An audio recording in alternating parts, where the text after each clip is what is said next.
Yo, what's up everyone? Welcome to my coolest out of the car video ever.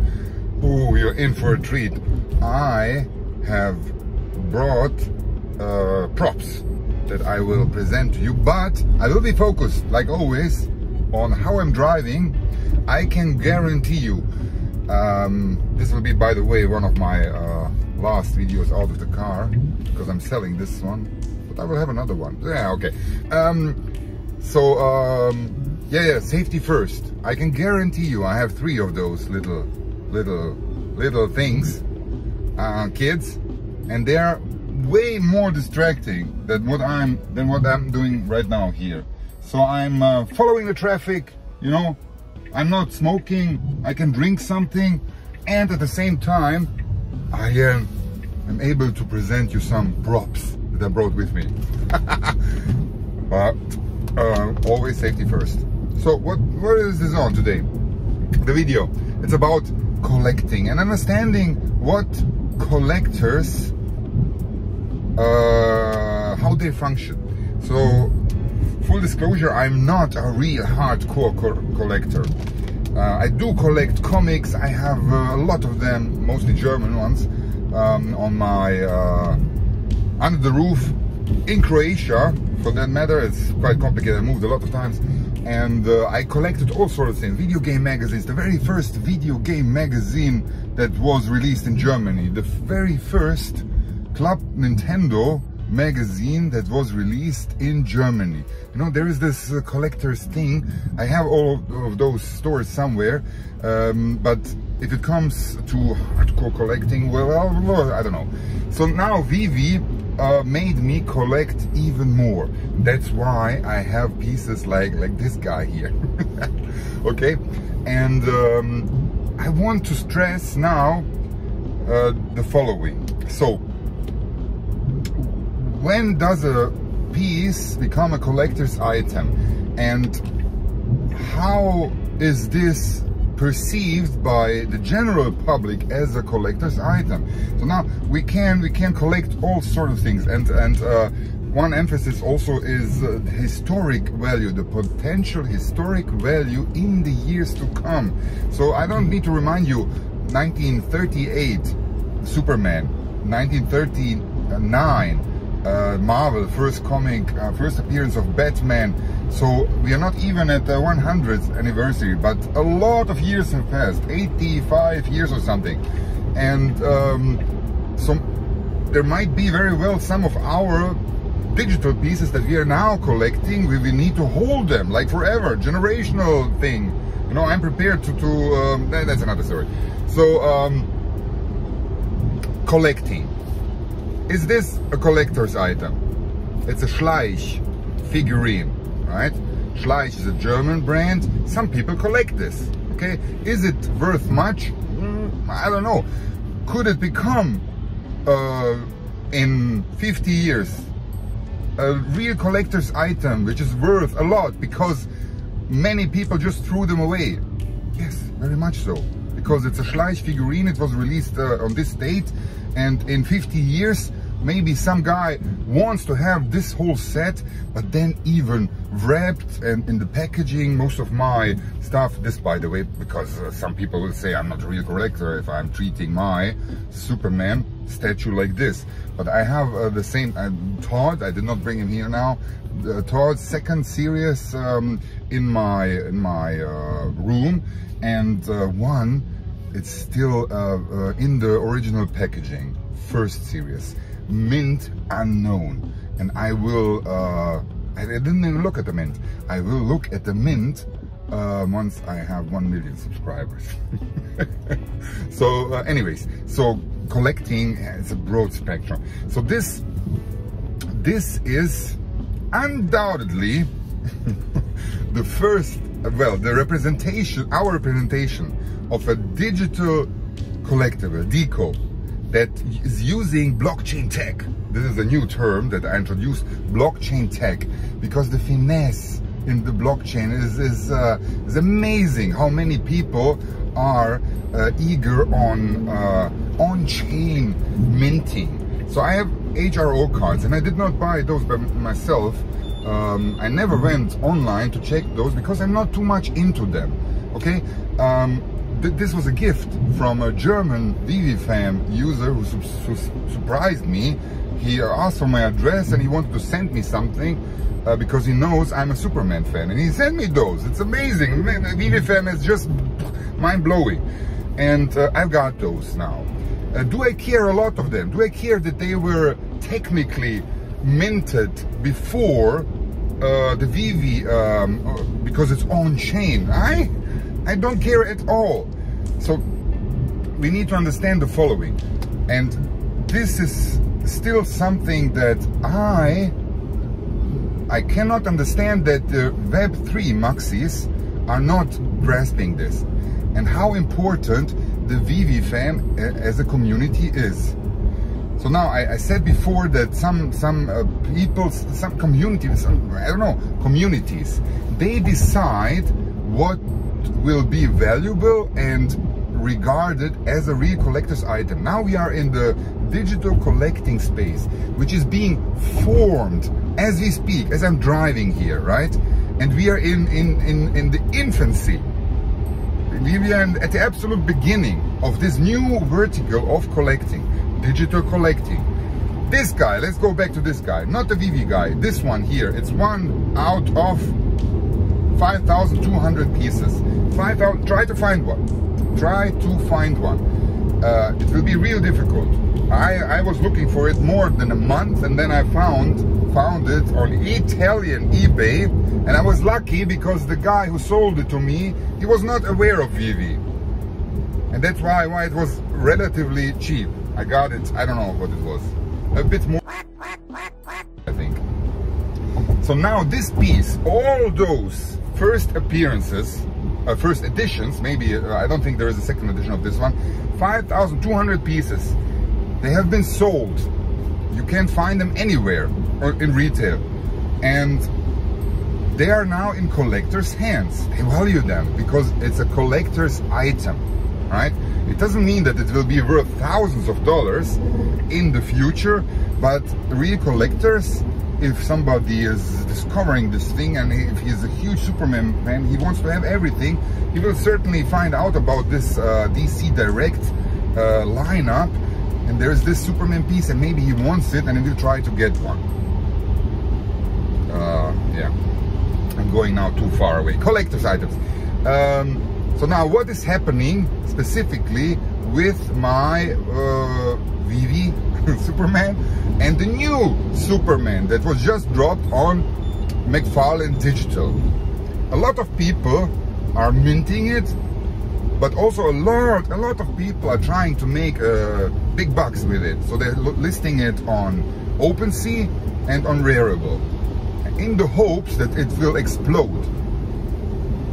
Now, Web3 maxis, they will claim this is the first appearance, this is the real true first appearance because it's the real NFT, because it's on-chain minted and back and forth. Nobody will care. Nobody will care about those technicalities. Why? Because there is already a huge community among digital collecting, and I'm not talking just about ViviFam. If you look carefully, there is a plenty of names within the ViviFam that are collecting on cryptoys, that are collecting on McFarlane Digital. Me, for example, now as well. I will most probably mint the new Todd, and on other platforms, right? So the community around the digital collecting space will make sure what a real collector's item is. And if it comes to historical significance, I can almost guarantee you that the Vivi Superman will prevail, because the general community, and this is not about ensuring the bags of some people. I have more than one Superman. I will sell them eventually. If you follow me, you know that I will four of them I will hold until 2038. you should know what's happening in 2038. I will most certainly hold them until then, because I consider, I think that they will be historically valuable. What happened here? Sorry, I'm a bit distracted now because there's something. Oh my God, they're backing up here. Anyways, okay. So, people who collect HRO cards, let them collect. I don't really collect them, right? And they will know there is a, but it's not a real, how do you call them? These are not, what is the term now? Like Pokemon cards. This is something entirely else. Again, I'm not a Pokemon card pro either, but this is something else again. So this is another vertical. And if it comes to digital collectibles, and Vivi made sure that what is to be understood if it comes to a digital collectible. So it's either a piece that is taken from the real world and it's static, a statue, or now the new ones, the cool ones, the animated ones, right? But don't expect them to be used in game or something. No, this is the vertical of collectibles taken digital. They're limited, they are officially licensed, they are, you know, all of those things. And if the space of digital collecting evolves, gets broader and even takes off mainstream, there will be a huge community already in place for newcomers to come. Let's say one of those hardcore collectors, and they will most certainly, hardcore collectors finally understands blockchain and what it stands for, and he's like, all right, let me have a look at those digital collectibles. So where do I go? And then he will most certainly discover Vivi, but also McFarlane Toys. He or she will check the prices and the significance of those items, and he will figure out himself, and I can almost guarantee you, he will not look into such details like minted, a real NFT, because it's interoperable and because it can be put on your own wallet, self-custody. No, the general term will be underlying blockchain tech.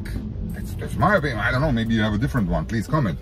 And this is the first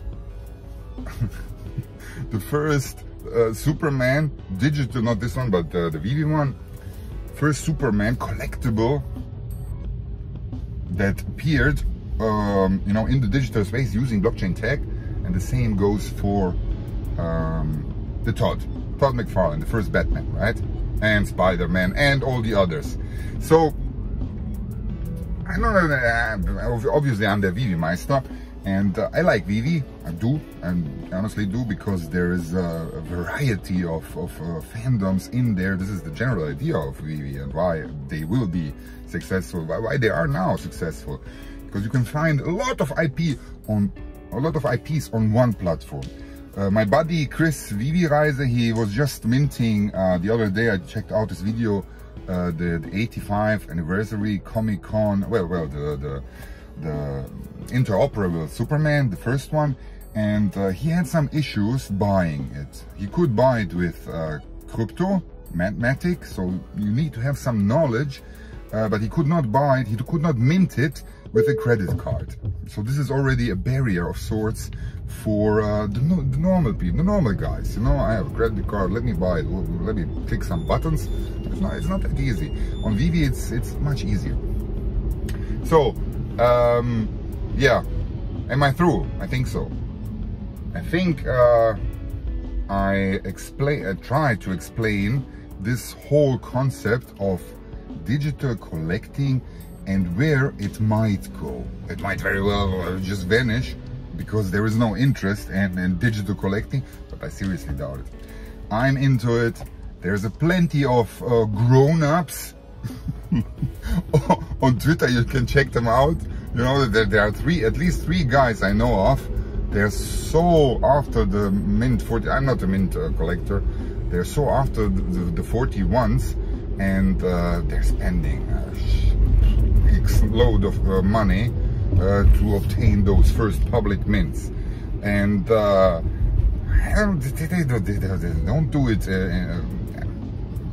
Obviously, we can buy them, we can sell them. There's nothing wrong with selling. Oh yeah, maybe this for the end. So I am tracking on Twitter day 1, day 2, day 3, now we are day 4. I'm tracking this new Superman, Todd McFarlane Superman, and how well it performs on OpenSea and on Rarible.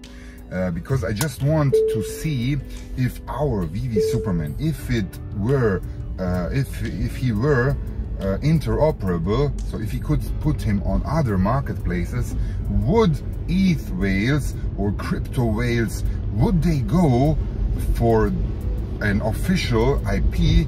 But no, I have to disappoint you guys. Web3 purists, they dislike big IPs anyhow.